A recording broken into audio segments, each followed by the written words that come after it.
Bonjour Nadim, tu fais partie de ces réalisateurs que le Festival Travelling a invité pour présenter ton film One of These Days, qui est ici en avant-première, si je ne me trompe pas. Est-ce que tu peux, avant de parler du film, te présenter et nous parler de ton parcours?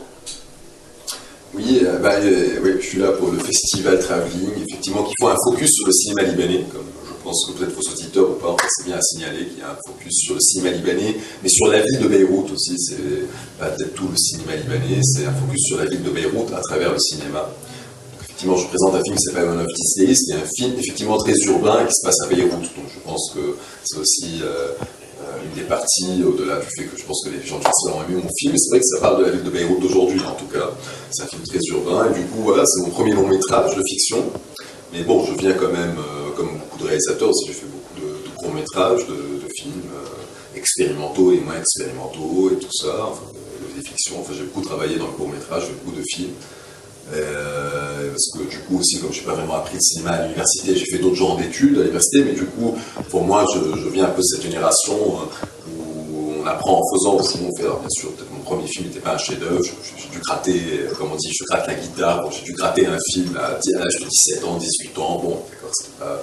Mais du coup, vous savez, rapidement, je me suis professionnalisé quand même, c'est-à-dire à 20 ans, 21 ans, grâce à des collaborateurs, des gens qui ont vu des films à moi, voilà, m'ont soutenu et m'ont amené à des festivals assez vite dans ma vie. Donc du coup, rapidement, j'ai commencé à y croire un peu. Parce que faire des films, c'est aussi en faire. Et c'est aussi y croire qu'on est en train d'en faire. Et finalement, oser aussi dire à un moment donné, on fait des films. Ça prend du temps quand même. Mais à un moment donné, il faut rentrer dans la peau du personnage. Enfin, il faut aussi dire, je fais des films. Voilà, j'ai appris ça en faisant. Mais parallèlement aussi, je m'intéresse beaucoup au cinéma. Donc j'ai aussi de la cinéphilie en moi. C'est pas par hasard d'ailleurs qu'à 17 ans, 18 ans, j'ai tenté de faire des petites choses. Parce que ça, bien sûr, il y avait une cinéphilie forte chez moi, comme n'importe quel cinéphile, bien sûr, ça va de la découverte de tous ces films, de la nouvelle vague française, des films suédois, la Bergman et tout ça, mais bon, aussi, et ça se ressent, je pense, dans mon film, pour qui l'aurait vu, c'est un film qui est aussi assez américain, ça, moi j'aime beaucoup aussi Spielberg, j'aime bien aussi les films de Gus Van Sant, j'aime bien aussi les films de Richard Linklater, j'aime bien Godard, ça, je ne suis pas hiérarchie, moi, dans les films que j'aime un peu tout me parle. Et voilà, du coup, c'est vrai que ça ressent aussi dans le film que je fais, qui est imprégné de ces deux cultures, la culture, on va dire, petite intellectuelle, peut-être européenne, mais aussi un côté un peu plus léger, plus spontané, plus pop américain. Mais du coup, voilà, étant cinéphile, j'ai aussi créé un festival de films au Liban, c'est le Festival du film libanais, où je programme beaucoup qui date depuis 2001 d'ailleurs. Du coup, ça me permet aussi d'avoir un regard sur le cinéma libanais et de connaître un peu ses tendances, ce qui arrive, ce qui a été fait, tout ça. Ça m'intéresse quand même aussi, parce que je trouve qu'il y a une belle scène de film au Liban. Est-ce que tu peux nous parler du coup de la genèse de One of These Days? Quelle était ton idée de départ? Après, l'idée de départ de One of These Days, c'était quand même, comme je disais, c'est un film urbain qui parle de la jeunesse libanaise. C'était quand même à un moment donné, bon, je connaissais, mais voilà, ça me permet de revenir à ce que j'ai fait dans ce festival de film libanais, où je connais très bien le cinéma libanais, que j'aime beaucoup. Après, c'est vrai que bon, je dois admettre que je ne me reconnaissais pas dans les films que je voyais, dans certains, voilà, autant je les aime bien, mais je ne sentais pas qu'on parlait de moi. Donc moi, étant dans un milieu particulier, on va dire peut-être aisé ou moins aisé, classe moyenne au Liban, beyroutine, qui a une vie finalement normale, on va dire, qui n'a pas grand-chose à vendre à l'étranger, ça n'est ni barbu, ni musulman, ni créé, enfin bon, il n'y a rien de sexy ou de vendeur, c'est pas des terroristes, c'est pas des barbus, c'est pas des femmes voilées, c'est pas des je sais pas quoi, c'est la vie que je vis tous les jours au Liban. Donc des gens normaux, des jeunes normaux qui ont des problèmes de cul, de femmes, de machin, d'histoire d'amour, de drogue. Et du coup, mon désir premier était quand même, et de musique aussi, enfin c'est des gens normaux en fait, finalement, avec leur mélancolie qu'on peut trouver ailleurs. Mais du coup, ça me dérangeait aussi que ça ne soit pas représenté par le cinéma. Autant je suis d'accord que des grands enjeux du cinéma libanais ont été pendant un certain temps la guerre, l'identité et les traces de la guerre. Je comprends, il y en a une grande histoire quand même, c'est pas n'importe quoi quand même, ce qu'il y a eu comme passé. Mais à un moment donné, je trouve qu'on a perdu un peu le contact avec notre réalité de tous les jours aussi, quoi. Donc j'avais le principe premier de ça, c'était quand même parler de ça, de retranscrire ce Beyrouth que je vois aussi de mes propres yeux. Et effectivement, la jeunesse, c'est un corps qui m'a beaucoup intéressé. Aussi, je trouve que ça manquait un peu de films qui s'adressent à la jeunesse, qui s'adressent un peu à leur manière de vivre et tout ça. Donc la jeunesse du film est partie de là. Voilà, il voulait rendre hommage aussi un peu à ma propre jeunesse, qui était très axée sur la musique. Voilà, on faisait des groupes, je sais pas, voilà, on avait même carrément chacun son petit garage band à l'époque. On était même dans un cadre d'un grand collectif qui s'appelait Generation X, qui écoutait du métal, tout ça, qui faisait. Donc j'avais aussi envie de. Donc c'est le fruit de plein de choses en fait, le film. Il y a beaucoup de choses qui m'ont poussé à faire ce film-là. Et voilà, je trouve que c'est même une sorte de jeunesse un peu hybride aussi, qui est le fruit d'une jeunesse que j'ai vécue peut-être au milieu des années 90, fin 90, avec la jeunesse d'aujourd'hui. Et voilà, c'est tout ce monde que j'avais envie de retranscrire, voilà, parce qu'il mérite d'être raconté, même s'il ne représente pas peut-être tout le Liban. Comment tu as trouvé ton titre et à quel moment tu l'as trouvé? Voilà, c'est là où je reviens à la musique. Je disais que la musique est importante dans le film, parce qu'un des personnages d'ailleurs du film, parce que l'axe central du film, c'est une fille qui fait une fuite de sa cure de désintoxication pour tenter de retrouver sa légèreté d'avant, et au cours de cette journée où elle retrouve des amis, anciens petits amis, copines et tout ça, se rend compte en fait qu'elle est devenue grave, que cette légèreté qu'elle voulait retrouver, elle l'a peut-être perdue, elle se rend compte qu'elle est passée, non pas peut-être pas à l'âge adulte, mais qu'elle a perdu sa frivolité, sa légèreté. Et du coup, parmi les personnes qu'elle revoit, c'est son ex-petite amie qui joue dans un groupe de rock, qui a un concert à préparer ce jour-là. Du coup, la musique occupe une grande place dans le film, et du coup, elle a vraiment été composée pendant que j'écrivais le film, par un groupe et un musicien qui s'appelle Charles Haber, et qui a un groupe qui s'appelle The Bunny Tylers, avec qui j'ai beaucoup travaillé sur d'autres courts-métrages que j'ai fait, donc on se connaît très bien. Et on travaille ensemble vraiment en amont, il sait ce que j'écris et tout ça. Donc One of These Days, et ce titre était déjà composé, parce que du coup j'avais besoin d'avoir des chansons pour le groupe qui joue dans le film, et il avait presque composé toute la BO, toutes les chansons qui allaient passer régulièrement dans le film, qui sont chantées même dans le film, avant le film. Et spontanément, petit à petit, ça se passe en une journée, le film. Bon, je cherchais mon titre, et je me rends compte qu'il y a quand même cette chanson One of These Days qu'il a composée pour le film, et qui est répétée pas mal de fois dans le film. Elle est chantonnée par quelques acteurs dans le film, elle est jouée en live, enfin bref, c'est venu presque naturellement. Enfin, le mot Days, One of These Days, après je sais que pour les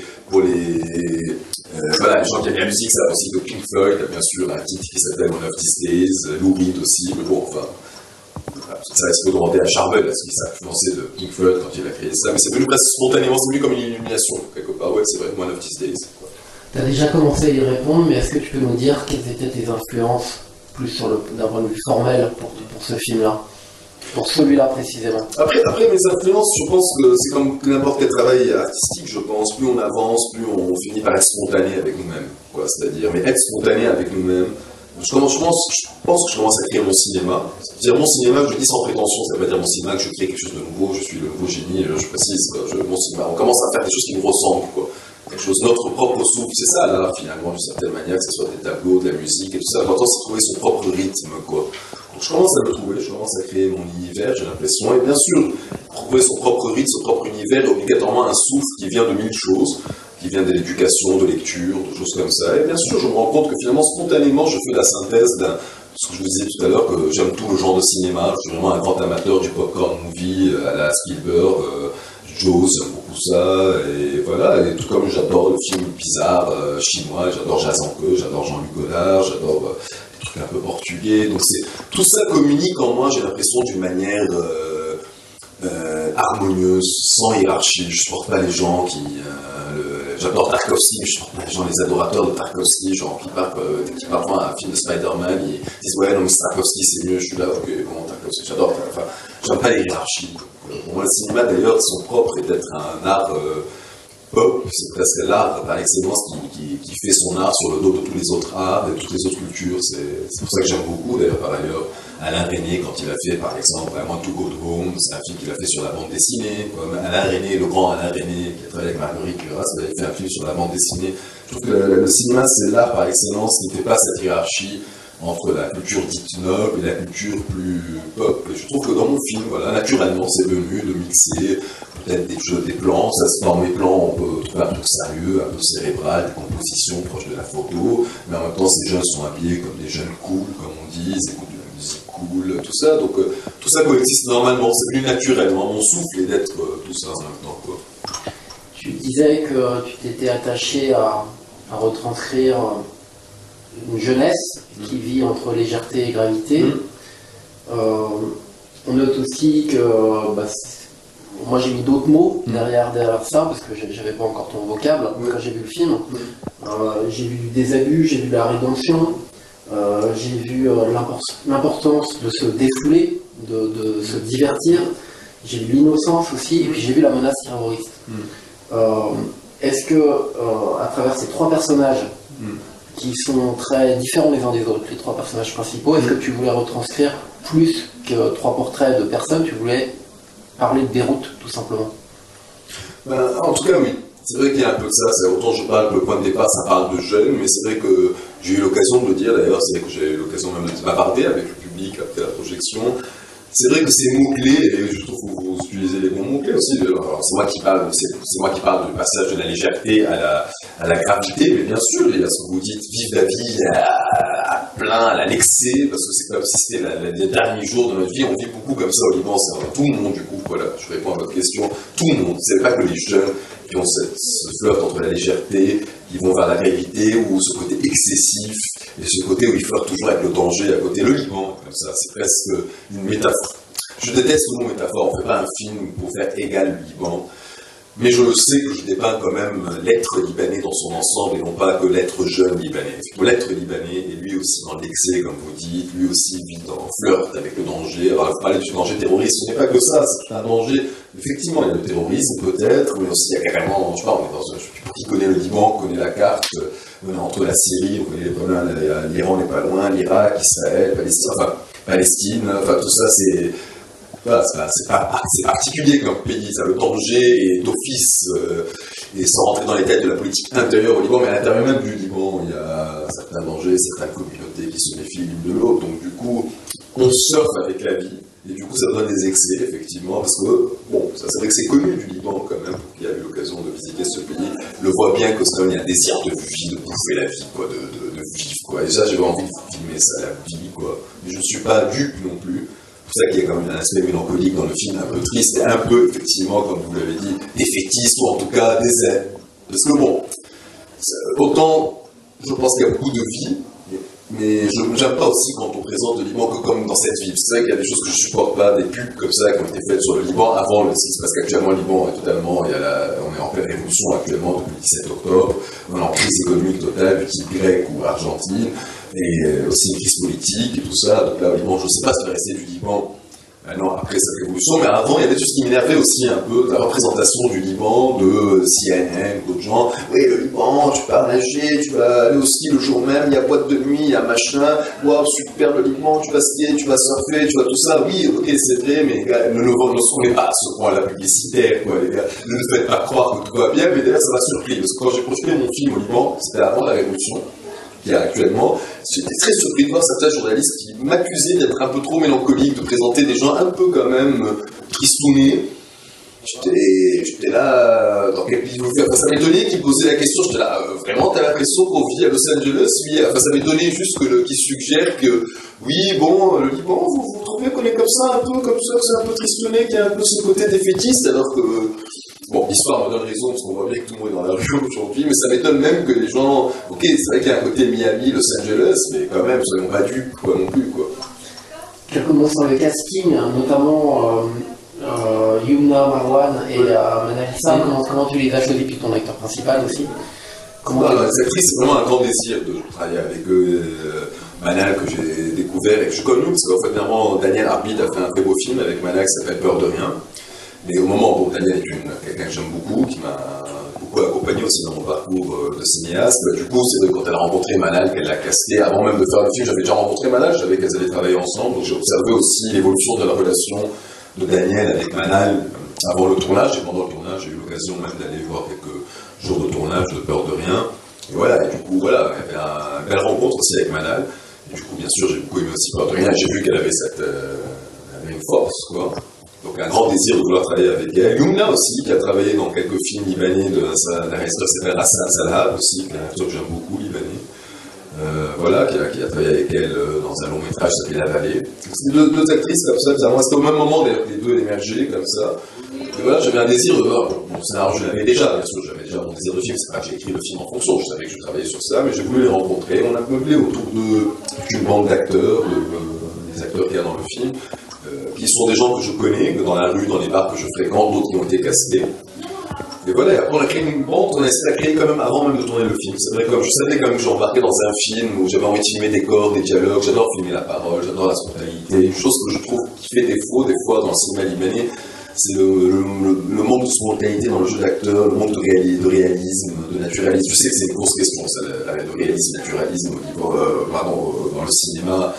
C'est un vaste débat, je pense qu'il y a 40 volumes de livres écrits là-dessus, la différence entre Piala, naturaliste et réel. Enfin bref. Mais bon, chez nous, ça manquait en tout cas de spontanéité. Je sentais quand même que j'avais besoin pas qu'ils apprennent leur texte avant le tournage, mais de créer une sorte de troupe de théâtre qui va parler, qui va faire qu'ils sont déjà incarnés avant même de commencer le film, et du coup, qu'ils disent leurs mots d'une manière totalement naturelle, spontanée, comme si c'était eux. C'était assez intéressant comme travail d'ailleurs. C'est vrai que pour Yumna, qu'on voit aussi dans Tomber du ciel de Wissam Sharaf, on la voit chanteuse dans Tomber du ciel, elle est aussi chanteuse dans ton film, et il nous semble que on se pose la question si elle n'est pas chanteuse dans la vraie vie. En tout cas, je ne sais pas si elle se lance dans le chant ou pas, Yumna, mais vous avez raison de dire qu'elle est aussi chanteuse dans le film de Tomber du ciel de Wissam, où elle fait du punk là. Mais en tout cas, elle a l'avenir, parce que du coup, elle m'a bien surpris, elle m'a même fait larmoyer, je dois admettre. Bon, c'est normal, le réalisateur, larmoyer dans un tournage, c'est aussi beaucoup à cause de l'énergie d'un tournage. Hein. Souvent, on pense qu'on vient de faire un chef-d'œuvre le jour du tournage, une scène magnifique, parce qu'il y a comme une énergie d'un tournage, on est tous fatigués, fin de journée, l'équipe, machin, elle n'a pas trop bouffé, donc on a souvent l'impression en rentrant chez nous que waouh, quelque chose de magique s'est passé. Et malheureusement, des fois aussi, on se dit, ah merde, non, en fait, bon, tu sais, c'est juste un peu l'adrénaline. Mais je dois dire, j'ai larmoyé pour ça, quand elle a chanté les quelques scènes, machin, dans le film, vraiment, c'était intense. Donc, je pense pas que c'était juste dû à l'énergie du tournage. Je pense que, même quand je revois les scènes où elle chante, dans le film, je sens qu'elle a cette force, quoi.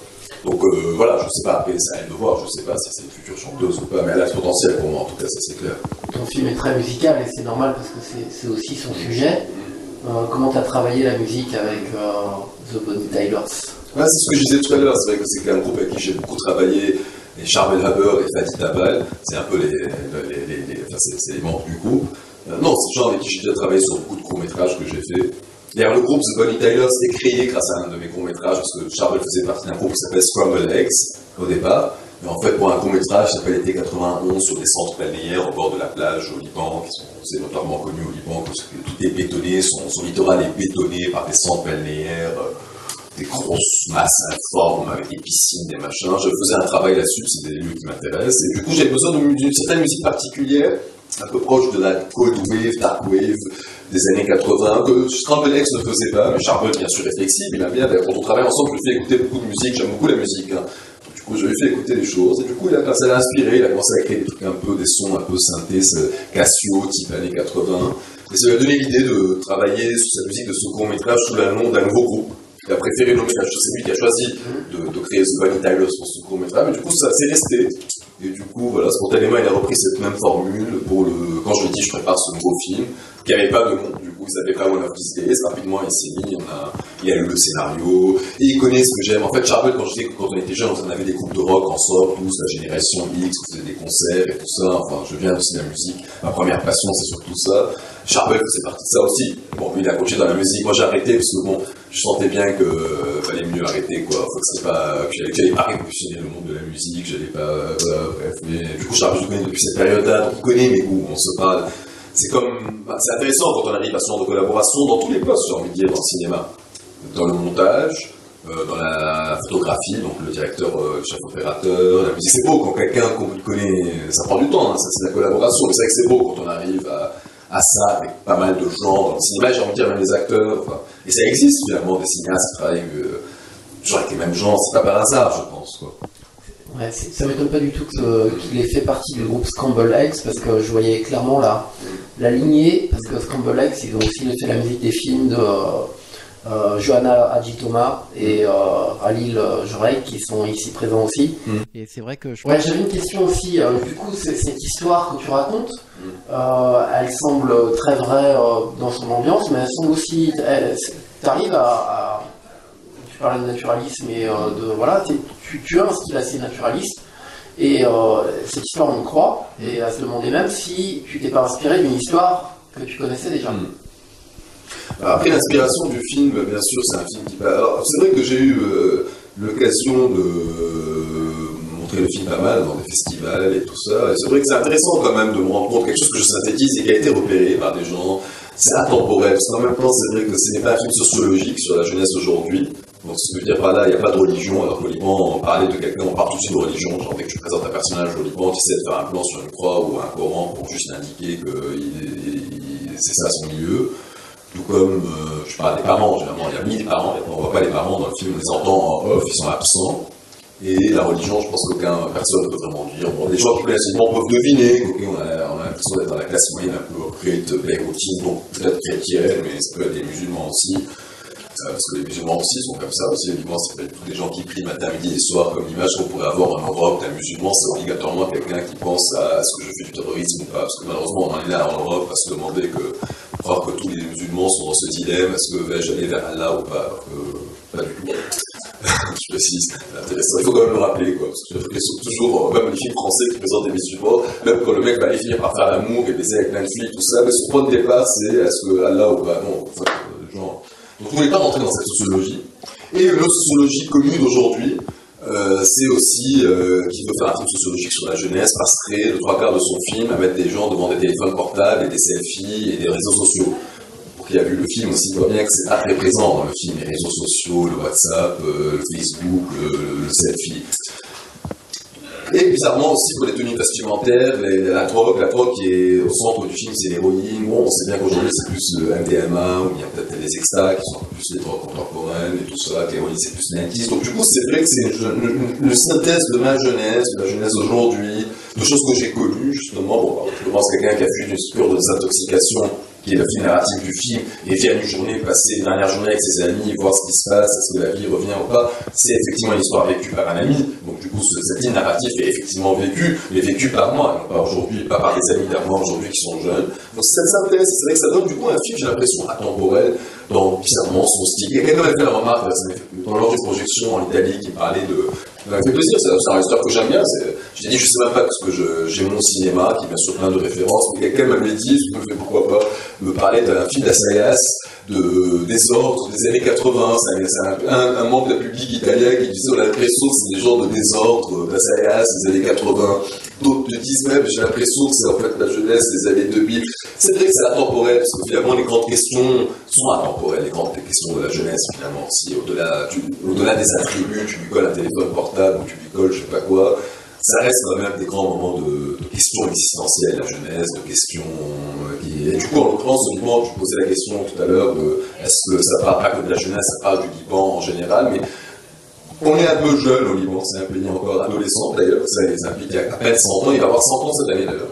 En tant que pays tel qu'il est connu, pas il y avait quelque chose qui s'appelle le Mont Liban, qui a son histoire et tout ça, mais le Liban dans son entité actuelle a 100 ans cette année, c'est en 2020, c'est 1920.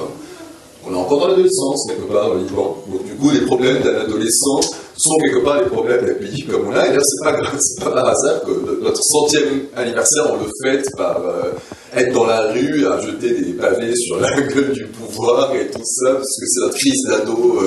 Voilà, c'est le moment où voilà, je sais pas, c'est drôle, quoi, coïncidence de l'histoire. Parce qu'on n'a pas un pays jeune, et c'est drôle que pour fêter nos 100 ans, c'est le moment de la crise d'ado, rock'n'roll, ardos, quoi. Au Liban, justement, comment ton film il a été reçu? Non, bien, il a été reçu par plein. Au Liban, après, c'est un pays très compliqué quand on monte des films, c'est beau, non, il a été très bien reçu, en tout cas, beaucoup de jeunes, je sais, ça m'a fait plaisir, se dire enfin un film qui parle de nous, quoi, enfin un film qui parle de la réalité, donc ça me fait plaisir, parce que c'est un peu ça aussi. Beaucoup de gens, voilà. Après, effectivement, comme je te disais tout à l'heure, ça m'a étonné quand même que les gens me disent. Mais ils sont pas un peu trop déprimés le Liban, tu sais, c'est un peu trop triste ton film, parce qu'il y a une touche mélancolique quand même dans le film, un peu, il y a un aspect un peu tristouné, je te dis, ça m'étonnait qu'on me pose cette question, j'étais là, vous pensez vraiment qu'on habite à Miami, enfin vraiment quoi, enfin ça t'étonne à ce point-là, voilà, c'est un peu ça, d'autres, bon ça c'est tout classique au Liban par contre, ça j'aime pas tellement cette remarque, mais je la respecte, je sais d'où elle vient, mais il est temps de l'arrêter, il est temps en fait de stopper cette remarque, il est temps hier j'ai reçu une fille, elle était charmante finalement. Je pensais qu'elle m'attaquait par ce biais-là, une libanaise. Finalement, oui, non, parce qu'au début, elle m'a attaqué. Enfin, elle n'a pas attaqué, elle est charmante, elle était très gentille, cette fille. Mais c'est vrai qu'elle s'est présentée que je suis libanaise. Et genre, comme une autorité, c'est drôle, quand on présente un film à l'étranger, quelqu'un sort de la salle, je suis libanaise. Genre, tout d'un coup, l'autorité passe. C'est comme si elle disait, il vous a menti pendant tout ce temps-là, je suis libanaise, je vais vous dire c'est quoi la vérité. Enfin, elle n'a pas fait ça pour elle était charmante. Mais elle avait commencé quand même un peu par langue, ce n'est pas tout le Liban. Je viens du sud, le mec est mécontent. Après, elle s'est calmée un peu quand elle a trouvé. D'ailleurs, ça m'a fait plaisir que cette fille du Sud, c'est vrai que ce n'est pas les copains, ce n'est pas ça m'a fait plaisir qu'elle dise que c'est assez juste mon film. Parce que ça parle vraiment des forts contrastes. Alors, il pense, c'est vrai que ça, c'est aussi un des aspects du film, c'est des contrastes tout le temps. En France, on peut se protéger des contrastes, on peut se protéger de vivre dans sa bulle et éventuellement aller en banlieue à un moment donné et être dépaysé ou pas. Au Liban, non, ça m'a plu que cette fille qui est intervenue dans la discussion d'hier parlait de gros contrastes. Mais elle a commencé quand même par son angle de non, moi je viens du Sud, il vient du Sud. Elle a raison. C'est vrai qu'on ne peut pas parler de tout le Liban. Un film ne peut pas. C'est tellement vaste, tellement grand le Liban, tellement complexe. On ne peut pas prétendre faire un film en drone où on ferait passer un drone vu d'ensemble de A à Z et tout ça. Oui, ok, bien sûr. J'ai eu cette remarque. Bien sûr, ça a fait le débat à au Liban. Oui, mais c'est une jeunesse particulière, celle de Beyrouth. Et alors, quoi, moi, quand je vois un film français parisien, ce que je demande qu'il parle de la crise des paysans. Je sais pas, dans le Languedoc, ou dans je sais pas quoi. Enfin, je veux dire, je comprends même pas la remarque, que des fois on fasse dire à un film, mais oui, c'est pas tout le Liban, mais alors quoi, je travaille pas pour. Mais je dis, ça m'énerve un peu, ça m'énerve pas tant que ça, mais elle est assez récurrente. Il est temps de l'éliminer même de la tête des gens. On réussira le jour où l'art arrive à dire à son spectateur, enlever l'étiquette office du tourisme. Ne demandez pas à des œuvres artistiques d'être office du tourisme du Liban. Éliminer cette question, ne n'y pensez même pas. Ton film, il est distribué en France? Alors malheureusement, il y a fait beaucoup de festivals en France, et tout ça, je suis très heureux. Enfin, c'est pas malheureusement mon film, je suis très heureux d'avoir distribué dans plein de festivals en France. Toujours pas de distributeur, et je pense, effectivement, je m'autocritique, je suis quelqu'un qui est aussi lucide sur moi. Je sais que j'ai pas fait un film qui est facilement vendable comme ça par un distributeur avec un thème fort de la femme voilée, ou la guerre civile, ou je sais que c'est. Maintenant j'espère, je vais pas espoir, parce que je sais que ça pourra plaire quand même. Mais oui, mais je sais que ce serait un film facile à vendre, ce serait pas une accroche forte, un problème particulier. Je sais que malheureusement, dès qu'on vient du monde étranger, arabe, ou bien russe, ou bien, dès que c'est pas un film européen ou français, on demande quand même certaines thématiques. Je peux comprendre, on demande des thèmes forts, quoi. Est-ce que tu peux nous parler de ton autre activité, organisateur du festival du film libanais à Beyrouth? Ouais, c'est un festival que j'avais commencé en 2000-2001, étant très très cinéphile, comme j'ai pu te le dire en début d'entretien. Voilà, c'est vrai que ça me paraissait bizarre de ne pas. Parce que qui dit cinéphile dit transmission du cinéma, dit comment ça se fait qu'on peut voir en quoi, j'adore ces sujets-là. De comment tu peux voir un Batman par exemple, tu commences par ta VHS, puis après ça part sur un DVD, puis après ça part sur un Blu-ray, puis après ça finit sur Internet, puis après ça finit en VOD, puis c'est beau quand même de voir la transmission de films, comment. Et moi, je veux bien que Batman finisse sur YouTube. C'est important. Que ce soit, on va être fétichiste, dire non, Batman se voit sur grand écran et c'est non, voilà. Mais si Batman doit finir sur un téléphone portable, je pense que c'est important que ça continue à être transmis. Le cinéma libanais n'a pas été transmis. C'est-à-dire que malheureusement, pour des histoires de guerre ou tout ça, notre passé, notre cinéphilie a été mal transmise. Il y avait clairement un vide total. Quelqu'un, c'est drôle quand même d'être cinéphile, d'aimer le cinéma, c'est-à-dire qu'on connaît très peu, qu'on a très peu vu notre propre cinéma. Donc, le festival a été créé presque par ce désir moi et mon ami à moi, qui s'appelle Pierre Sarah, qui est producteur aujourd'hui.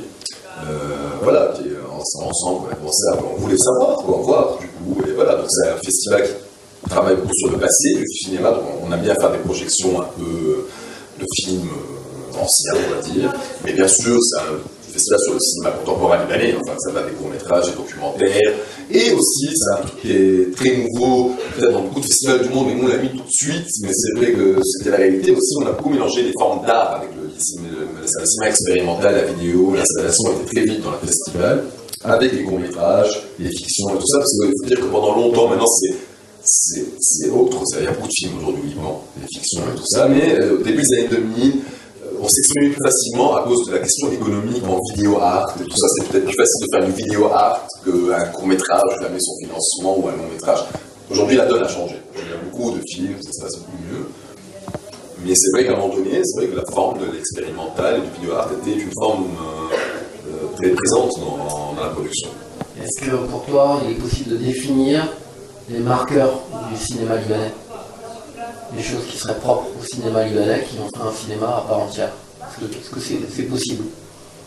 Après, il y a effectivement, je sais pas, effectivement, c'est un grand débat d'ailleurs. Beaucoup de cinéastes libanais ont eu ou pas eu, et c'est vrai que peut-on parler d'un cinéma libanais ou pas, et machin.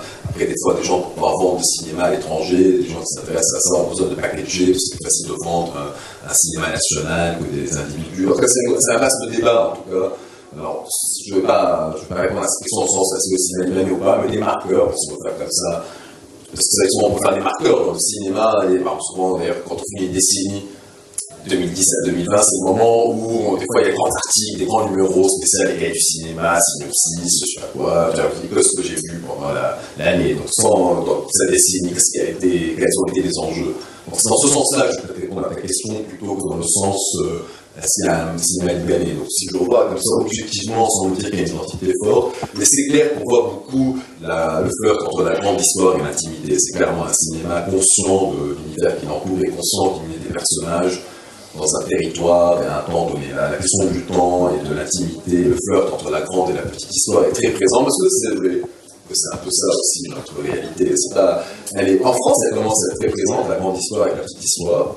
C'est vrai que je constate ça, la politique est très présente dans le monde aujourd'hui. On sent les influences entre la politique et le quotidien, on le sent témoin, mais au Liban, ça a toujours été le cas, on sent. Tu peux aller sortir un jet, te dire demain je fais ça, mais que ça soit annulé ou reporté ou je ne sais pas quoi, bouleversé à cause de la grande histoire. Une bombe, un machin, une décision de, je sais pas. Voilà. Donc on est très conscient de ce flirt entre les deux, et c'est vrai que ça se retransmet quand même, je trouve, dans le cinéma libanais. Peut-être qu'un cinéma libanais contemporain aussi est assez approché à son territoire, à la cartographie de son paysage, tout ça. Parce qu'il a bien vu qu'un paysage, un territoire, une ville peut disparaître. C'est ce qui a été le cas de Beyrouth dans les années 70 pendant la guerre. Donc je pense que peut-être qu'on a vu que ça a disparu, qu'on avait très peu d'images, qu'il n'y avait plus de traces, tout ça. J'ai l'impression que n'importe quel film qui peut profiter de faire un plan de ce qu'il voit, il le fait juste pour... on est conscient comme on a perdu l'esthétique et la ville qu'on avait. J'ai l'impression que tout le monde est un peu des fois dans l'urgence juste de se faire 2-3 plans comme ça de paysage dans ses films, juste pour... et je vois d'où ça vient, effectivement. Tu parlais tout à l'heure de la situation actuelle du Liban. Est-ce que le cinéma libanais l'a vu venir avec les économiques? Des fois, le cinéma annonce des choses aussi. Après, effectivement, c'est intéressant pour revenir au festival que j'ai créé. Bon, c'est un festival qu'on faisait chaque année. Et on le fait maintenant chaque 2 ans. Ça fait un bout de temps qu'on le fait chaque 2 ans pour des... On a mis encore, bien sûr, c'est un truc qui s'est développé. Pierre et moi, on l'a initié. Maintenant, on met aussi en place de nouvelles équipes, aussi même des nouvelles équipes dirigeantes, parce que c'est un festival qui doit perdurer. Donc, du coup, c'est vrai qu'on se posait la question de ce qu'on fait en 2020, c'est l'année du festival. On a décidé en tout cas de faire des projections, peut-être moins comme on le fait d'habitude chez le format habituel, les nouveaux films et tout ça, l'actualité du cinéma libanais. On compte retracer un peu des grands faits de l'histoire du Liban à travers des films ou des documentaires. Donc, 43, c'est notre indépendance, les années 60, c'est ce qu'on appelle l'âge d'or, la situation au Moyen-Orient, la guerre civile, 2006, la guerre qu'il y a eu entre Hezbollah et Israël, la fin de la guerre, donc 90, et bien sûr aujourd'hui. Donc on comptait retracer comme ça un peu comment le cinéma a rapporté la réalité de son pays. Et bien sûr, il va y avoir des films un peu sur les films qui ont été faits avant la Révolution, où on devine en tout cas un blues, où on devine quand même une société qui est... Oui, en tout cas, je ne sais pas si on prévu qu'elle arrive, mais les cinéastes ont toujours suspecté le beau clip libanais. On nous présente, venez nager, on va boire, on va machin. Les cinéastes ont toujours été dans cette suspicion, en tout cas. Une dernière question, est-ce que tu peux nous parler de tes prochains projets? Vite fait, non, mais bien sûr, je prépare un des films que je prépare actuellement, c'est un film de genre. Il va parler aussi d'un tabou, voilà, ça rejoint ce que je disais à la fin, c'est que voilà, je trouve que les cinéastes ont toujours été lucides quand même sur toucher au tabou, parler des tabous de la société, parler des zones grises et tout ça, voilà. Donc le prochain projet c'est un film d'horreur qui va toucher de notre relation particulière avec les Syriens. Et un autre projet que j'avais préparé depuis longtemps, où il y avait des manifestations, figure-toi, ça se passe dans un country club, un club qui était un peu tout d'un coup envahi par des manifestations et des sortes de révolutions, des employés contre les patrons au milieu des gens qui sont en train de boire du mojito et tout ça. Alors tu parlais de ce que les cinéastes ont vu venir la crise ou pas, mais c'est un que j'ai écrit quand même il y a 1 an. Et c'est vrai que maintenant ça vient, on m'a presque offert la chose, quoi, je sais pas. Mais c'est pas que j'avais pris, enfin, si je vais très vite, je l'avais écrit aussi parce qu'il y avait déjà une crise économique quand même, on devinait. Ça, il ne faut pas être cinéaste pour deviner que. Les gens pas cinéastes qui savaient très bien qu'il y avait une crise, ils ont déjà envoyé leur argent à l'étranger il y a 1 an. Donc du coup, voilà, il n'y a pas que les cinéastes qui voient les choses, les banquiers les voient aussi. Et beaucoup de gens voyaient qu'on allait avoir une crise de liquidité au Liban et ont fait leur virement et tout ça en Suisse ou ailleurs il y a 1 an. Donc il n'y a pas que les cinéastes qui ont vu le truc venir, quoi.